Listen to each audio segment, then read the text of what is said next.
faudrait pas que vous fassiez ces réunions trop souvent. Parce que vous allez filer le bourdon à tout le monde.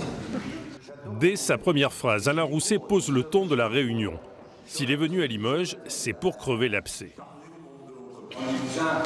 Le mot désenclavement, nous l'avons entendu depuis tellement longtemps qu'il rime aujourd'hui pour nous avec le mot désenchantement. On a un peu l'impression qu'on n'a plus rien à dire et que notre voix n'est entendue nulle part.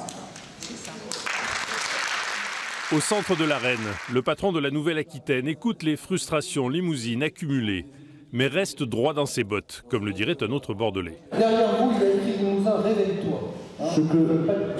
Et j'y participe. Parce que quand je double l'aide à l'agriculture, quand nous doublons l'aide aux entreprises, nous y participons.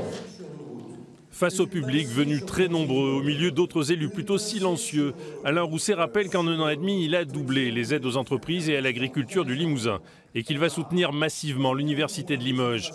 Le message est clair, il n'est pas le père Fouettard, il n'est pas non plus le Père Noël. S'il y a autant de problèmes aujourd'hui alors que la grande région vient de se faire, c'est qu'ils n'ont pas été réglés hier. Je ne peux pas porter sur les épaules le poids de toutes les difficultés. On est bien d'accord. Simplement, regardons l'avenir. Mobilisons-nous. Aide-toi, la région t'aidera. Petit à petit, Alain Rousset impose son autorité comme principe de réalité.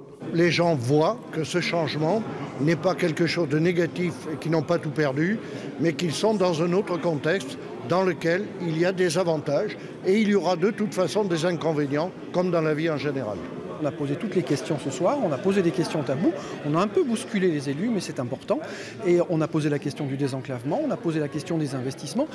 Et moi, je dois dire que j'ai été un peu, pas tout à fait, mais convaincu quand même sur le fait qu'il valait mieux être dans la Nouvelle-Aquitaine que de les avoir comme concurrents. Après le traumatisme provoqué par la fusion, une certaine résignation semble s'esquisser. Le Limousin est péniblement en train de se réveiller.